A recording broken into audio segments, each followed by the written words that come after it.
ሰላም እንደምን አላችሁ ያገሬ ልጆች በያላችሁበት ሰላማችሁ ይብዛ ዛሬ እንግዲህ አንድ የእርዳታ ጥሪ ይዤላችሁ መጥቻለሁ ይሄንን ቤት እንደምትመለከቱት ያው ቆሻሻ መጣያ ቦታ ይመስላል ሰው የሚኖርበት እነዚህ ህፃናት የሚኖርበት ቤት ነው እንግዲህ በዚህ ቤት ውስጥ 6 ቤተሰብ ይኖራል እናት እነዚህን ህፃናትን በቀን የአርማታ ስራ ሰርታ ከምታገኘው ነገር በመታመጣው ነገር ነው የምታሳድጋቸውና እባካችሁ ይሄንን ቤት እንግዲህ አይታችሁ ዝም ብላችሁ ማለፍ ይከብዳል አገር ውስጥም ውጭም ያላችሁ ለዚህ ቤተሰብ ትንሽ ነው ትልቅ ነው ሳትሉ ከጎናቸው ሆነን አሁን ካሉበት ቤት ወጥቶ አዲስ ቤት እንዲገቡ በተቻለን መጠን ሁሉ ለዚህ ቤተሰብ ለነዚህ ህፃናት ስትሉ ከፈጣሪ ለመቀበል ሁላችንም ከዚህ ቤተሰብ ጎን እንድትሆኑ በእግዚአብሔር ፍቅር ይጠይቃችኋለሁ ይሄንን ቤተሰብ መርዳት ማገዝ የምትፈልጉ ለዚህ ቤተሰብ ለነዚህ ህፃናት ቤት እንዲሰራላቸው የበኩላችሁን ድጋፍ ማድረግ የምትፈልጉ ያገሬ ልጆች 0911 5903 30 ስልክ ቁጥር እየደወላችሁ ልታገኙ የምትችላላችሁ ስለምታደርጉት መልካም ትብብር ከልብ እናመሰግናለን አመሰግናለሁ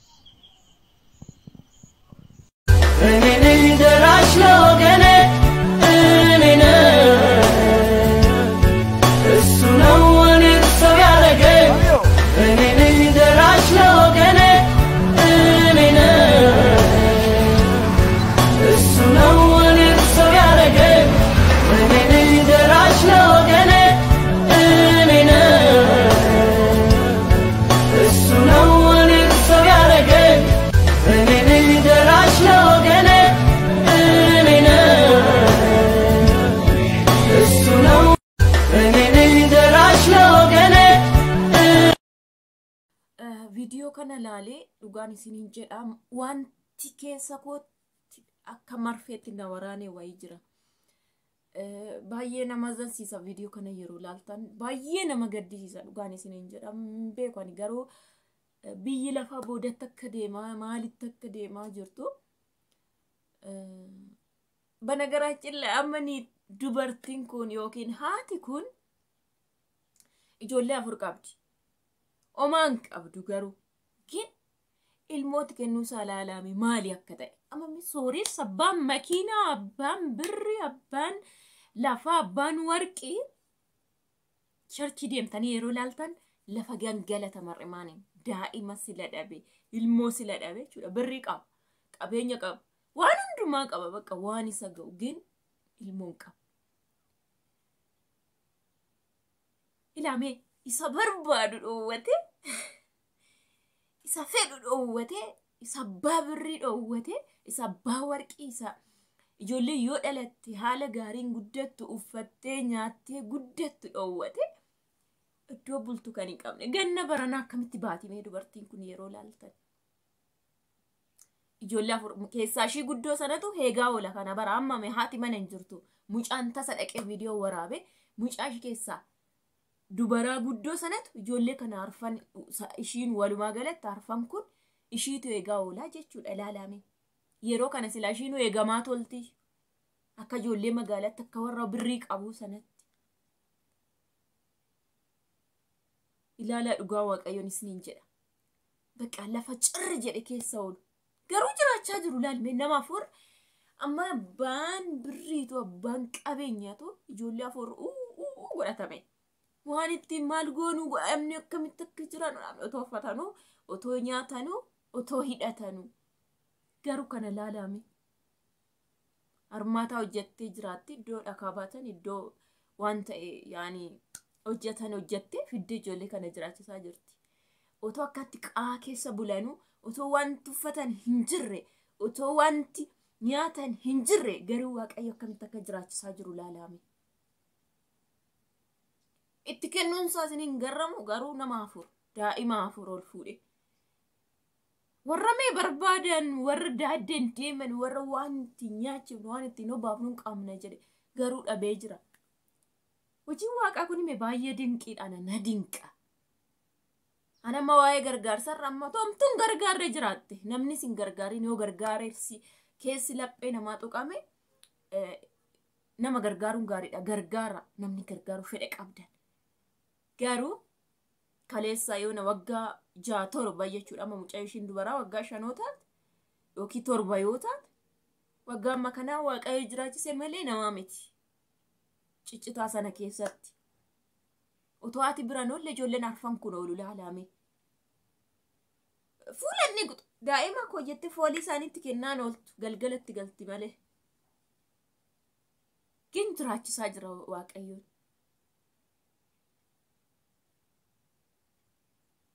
Na baay'ee tokko na gaddisiiftee garuu dhabiinsa ammamii akka ta'e ilaalame daa'imaaf ulfaana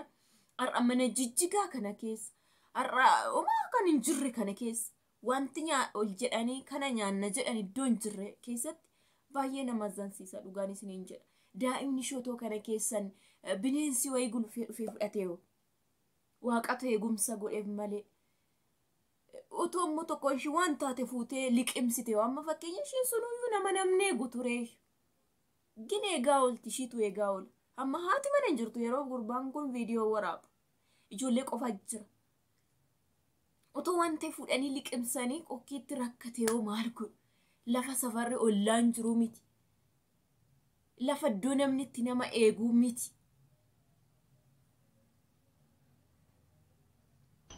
ሰላም ሰላም እንደምን አላችሁ የሀገሬ ልጆች በያላችሁበት ሰላማችሁ ይብዛ። ዛሬ እንግዲህ አንድ እርዳታ ጥሪ ይዤላችሁ መጥቻለሁ። ይሄንን ቤት እንደምትመለከቱት ያው ቆሻሻ መጣያ ቦታ ይመስላል ሰው የሚኖርበት እነዚህ ህፃናት የሚኖሩበት ቤት ነው። እንግዲህ በዚህ ቤት ውስጥ 6 ቤተሰብ ይኖራል። እናት እነዚህ ህፃናትን በቀን የአርማታ ስራ ሰርታ ከምታገኘው ነገር በመጣመጣው ነገር ነው ታሳድጋቸውና እባካችሁ ይሄንን ቤት እንግዲህ አይታችሁ ዝም ብላችሁ ማለፍ ይከብዳል። አገር ውስጥም ውጭም ያላችሁ ለዚህ ቤተሰብ ትንሽ ነው ትልቅ ነው ሳትሉ ከጎናቸው ሆነን አሁን ካሉበት ቤት ወጥቶ አዲስ ቤት እንዲገቡ በተቻለን መጠን ሁሉ ለዚህ ቤተሰብ ለነዚህ ህፃናት ስትሉ ከፈጣሪ ለመቀበል ሁላችንም ከዚህ ቤተሰብ ጎን እንድትሆኑ በእግዚአብሔር ፍቅር ጠይቃችኋለሁ። ይሄንን ቤተሰብ መርዳት ማገዝ የምትፈልጉ ለዚህ ቤተሰብ ለነዚህ ህፃናት ቤት እንዲሰራላቸው የበኩላችሁን ድጋፍ ማድረግ የምትፈልጉ የሀገሬ ልጆች 0911 59 03 30 ስልክ ቁጥር እየደወላችሁ ልታገኙ ትችላላችሁ። ስለምታደርጉት መልካም ትብብር ከልብ እናመሰግናለን። አመሰግናለሁ። ወሪ ዋቀቤ ካኖቱ መደካ እኔ ደራሽ ነው ገኔ እኔ እሱ ነው እኔ ሰው ያደረገኝ እኔ ደራሽ ነው ገኔ እኔ እሱ ነው እኔ ሰው ያደረገኝ እኔ ደራሽ ነው ገኔ እኔ እሱ ነው እኔ ሰው ያደረገኝ እኔ ደራሽ ነው ገኔ እኔ እሱ ነው እኔ ደራሽ ነው ገኔ ሆነ ጅሬኝ ኮ ባየነኛ እነስርማ ጀቹ ዋይን ጅሬኛ ኮ ዋይ አቡ ቀባቹ ኮ ምናምን በቃ ስንጨ መገለከስ እናንዴሙ ገጠሪት ደምትኒ ዋንተ እናላልተን ጃኒ ጓዋቀ ዋን ሰነ የሮላልተን ኪሎ ተኮ ይራቱ በቃ ኢትዮጵያ ከሰሙ ገልተኒ አማ ጫፊ ፈጋተኒ ባዲያ ከስ ጉነ ተኮ የሮ ሴንተኒ ላልተኒ ባይቶ ኮነ መተልፋታ ዱጋኒ ሲንንጀ አፋን ነመቀባቺስ በቃ የሆነ ብቻ አፋን ነመቀባቺስ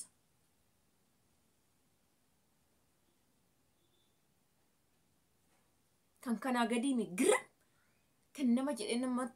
ti dhagamu meeqatu jira duratti garuu ani waan akkana arga yaw miidiyaa waan hin fayyadamneef nuti ta'uun oolu dur yeroo biyya jiru amma mee yumma sakkana namni tatta'uun beennu hin beeku ani dhugaa waaqayyoon isin jedhe hin argine inni amma gin waa'ee jireenyaa keessa galtanii rakkina biyyi fide biyyattiitti dhufe keessan isarraan innaa laaltanii haala baay'ee yeroo laaltanii bakka amma nama rifachiisa dhugaan isin namatti qorra bakka caalatti immoo ittuu nama safayyaa jiruttu dhibee kan ta'eef yaaddoo guddaa siqiramme jiraata namni dhugaan isiniin jedhu Kiristoosin information ta'e argitan isinis miidiyaarra namni bulee ka'e amma namni hidhate amma TikTok irraa akkana godhachi anumti kun nan lafa gin duuba waatu jira beekatuma miidiyaa irra malee maaliif seeta waatu jira yeroon isiniin jedhu yoo qabattani qabeenyaaf sodaachaa bultu maaliif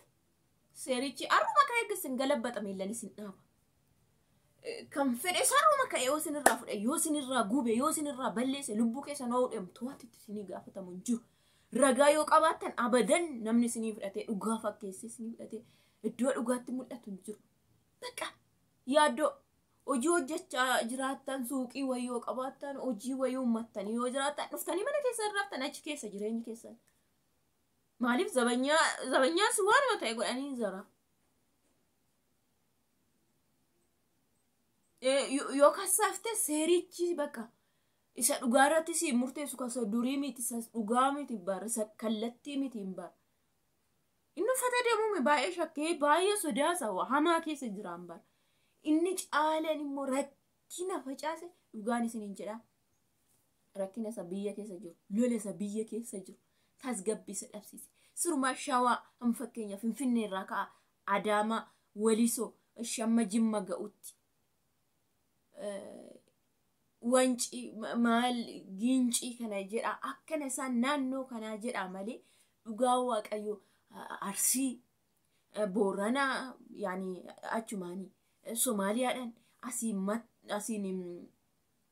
Wallaggaa Amboo bakka Adaamaan bakka yuunivarsiitiin iddoon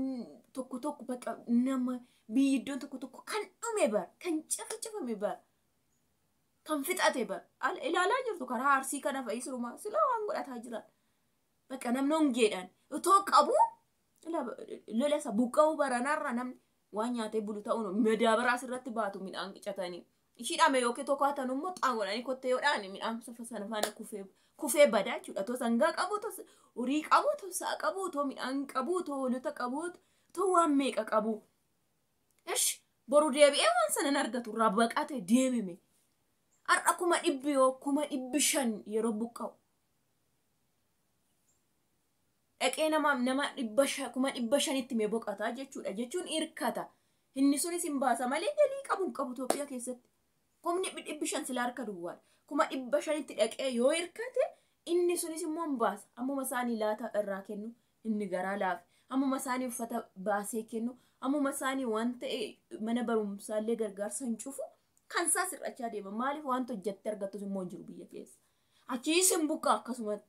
asiis hin buqqaa akkasumatti isa barinni rakkina nutti saabe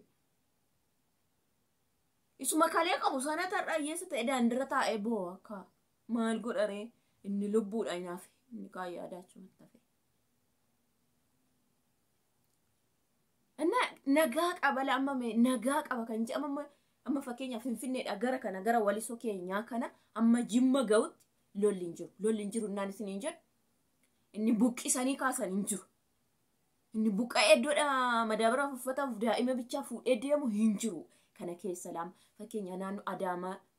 Finfinnee yaada Finfinnee okay asiin amma Wolotaa asiin amma asii Walisoo dura Walisoo irraan darbanii Jimma hamma sana asii okay amma sana asii asiin immoo keessa gara tokko gara Wancaa gara bakka akkana yoo ta'een ala muun kan buqqa'eedha bar Wallaggaan beektu sinu Hambaan beektu sinu Booranaan beektu Arsii Kamisee beektu bakka tasgabbii kan qabu buqqa'ee lubbuu isaa fudhatee kan hin deemne naannoo shawaa sila Wallaggis shawaadhuma ture gin bakka isaanii amma siniin jedhe kana qofa bar biyyi xinnoo wayi hin buqqaane mana isaa gadhiisee hin deemne irraa jechuudha baay'ee tokko meeshaa sodaachisa dhugaan isiniin jedha bichaa garamitti akka deemnutu yaaddonati isamma ta'aa jirurra moona isa fuundura yaa Waaqayyo beekadha jenna warra yamaneen Waaqayyo beekadha isa boruus isatti haanu garuu otuma beekadha jennu isa namni fide kan ammoo Waaqayyo bakka kana nama fide bar